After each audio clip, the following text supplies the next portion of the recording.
So that was not enjoyable at all. Hakim Ziyech saving Chelsea at the end. Crystal Palace 0, Chelsea 1. I believe that's our ninth win over Palace in a row. But Chelsea were very close to not making it 9 wins in a row. Ziyech's last minute winner, which I think gives him a lot of credit. We're going to spend time speaking about Hakim Ziyech because by far and away he was the most entertaining player to watch on that pitch, and I think deservedly so. He almost had one. He could have had two if not for millimetres really in terms of that first goal being ruled offside. He was good. He really was. Third Premier League goal in a row.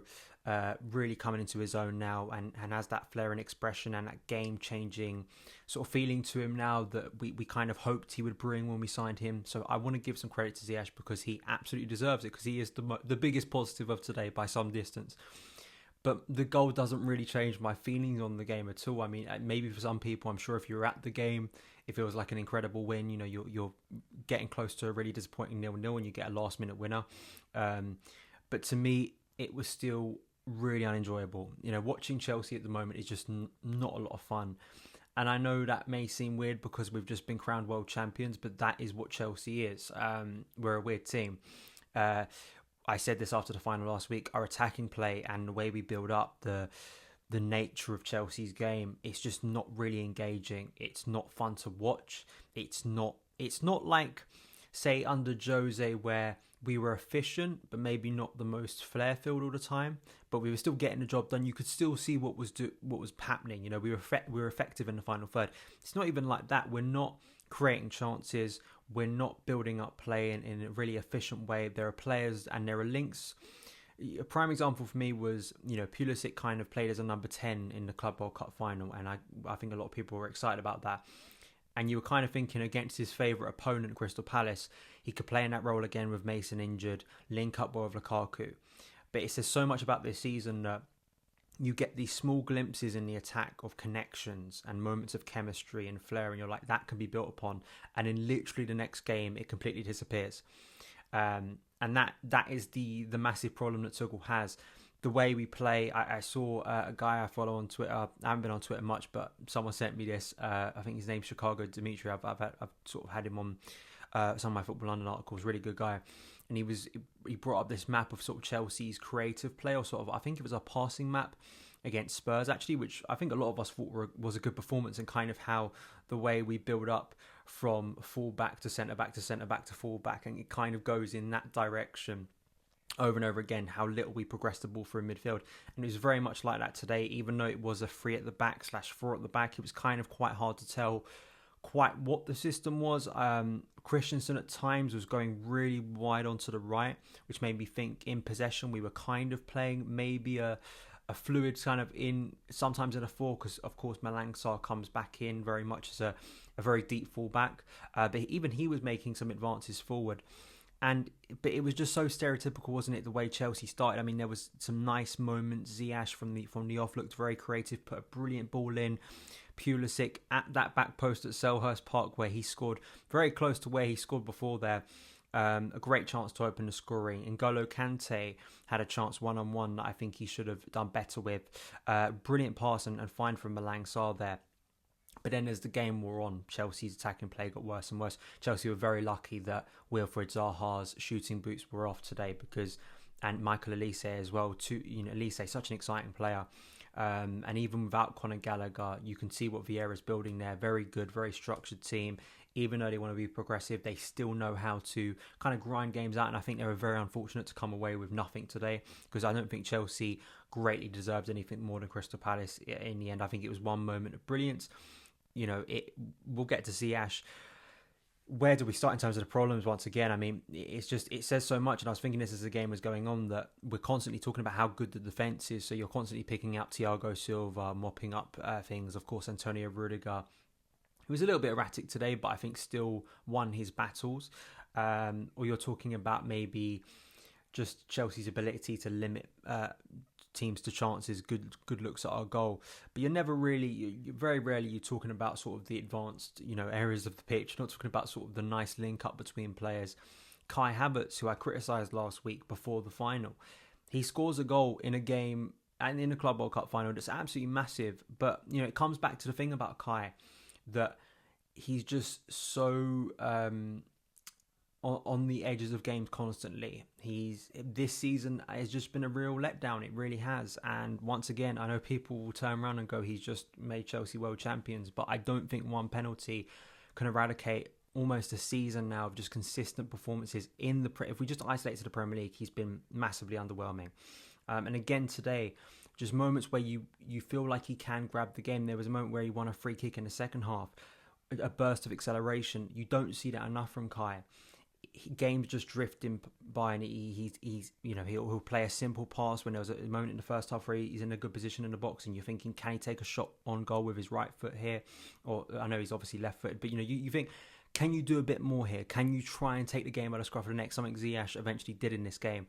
But no, it just passes him by, and it's so irritating. Lukaku was so out of the game today. Nothing new on that. We're not playing the ball to him quick enough. There's that frustration. There was quite clearly a moment where Chelsea won the ball back in a very terrible period of the second half when Chelsea kept on giving the ball away. Lukaku clearly makes a run. No one finds him. And again, it just gets back to Chelsea's play, the slow nature of our play, the lack of cutting edge in our build-up, the tedious nature of just the way it has to it feels like we're just setting a trap of having to go, that it has to go through a million passes, it has to go through Jorginho, it has to go through all of our centre-backs and our goalkeeper and then our wing-backs before we can then build it up into the final third. It's just that sense of control that doesn't really feel that engaging and doesn't really feel that effective, and it's just so symbolic of what's been going wrong at Chelsea for several years in attack, especially in the Premier League, of just how this attack that has had so much ploughed into it is still so boring. Is just incredible to me. I mean, it is almost a triumph in itself that you see all this talent there, and Hakim Ziyech I think deserves a lot of credit, because with Mason Mount out of the team, who once again you see how key Mason's, the intangible elements of his game, the fact that it's 12 months ago at this period under Tuchel, he was starting to have those massive moments against, of course, Liverpool, and showing once again why he's such a key player for Chelsea. He brings so much energy, the tactical intelligence, the way he builds Chelsea's game up. He drops deeper into pockets of space and creates chances. That was something that Adam Newson, who was at the game today, pointed out to me. You look at the players on the pitch, who's creating the chances other than Ziyech? Rom is a number 9. Kai is not creating those chances. He's kind of a number 9, but if he's drifting a little bit deeper, then he's not as effective. Pulisic, a finisher, not a creator. In midfield, Jorginho isn't progressing the ball well enough. Kante can't do that either. The wing backs were wing backs today. I mean, you could argue Ziyech was a wing back, but I'd say more he was a right winger.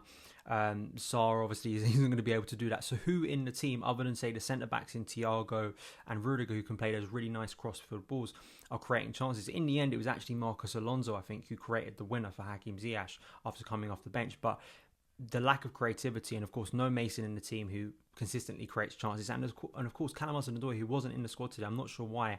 I don't think he picked up an injury, or Tuchel didn't say anything about an injury. Apologies if he said something in the post-match that I haven't picked up on. Maybe he did pick up an injury, but he's someone as well that is consistently creating chances. So it just also tells you the formula and kind of the problem that Tuchel has in that attack, that sometimes the profiles seem to disconnect and they don't really link together. It doesn't feel like a cohesive unit, that you have one player who's a creator, one player who's a finisher, maybe a typical number 9.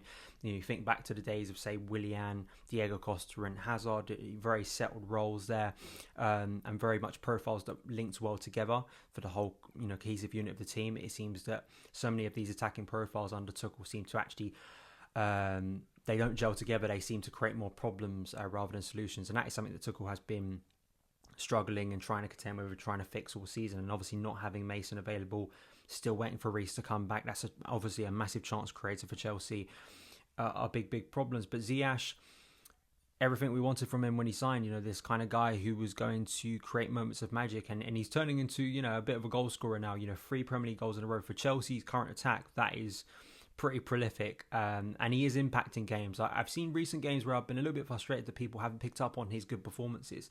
And a lot of time, if he's putting some great passes in, he put in some lovely crosses. The one for Pulisic in the first half. There was one in the second half that no one capitalised on when Palace gave him space.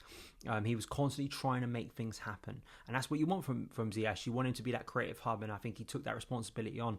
The goal itself, I'm sorry, the disallowed goal was a moment, I think, from Kovacic, who plays it through very quickly. The first time he played the ball through quickly to Rom all day, and you can see it on a replay instantly, he's just a fraction offside, and he saves, and it goes to Ziyech, who taps it in, and it's a bit frustrating because you think that's the one moment we're going to get. But it was that crossfield ball that we played a few times to Ziyech over the course of the game, where Mitchell, who I felt overall had a good game, but went to sleep in the first half in a similar way, and Ziyech just couldn't control the ball quickly. He was kind of drifting in from the right. And this time he was perfect for it, and of course put it in. And it's a vital win. I mean, Tuchel was kind of stressing the fact that Chelsea are in a top four battle. I think his players took that too literally, because it seemed like they wanted to be in a top four slog again, and I have no energy for that whatsoever. So we desperately needed those 3 points. We move on to Lille on Tuesday in the Champions League, a game that Chelsea, it's a great chance for Chelsea to make the last eight again, and you hope that the music of the Champions League will inspire something.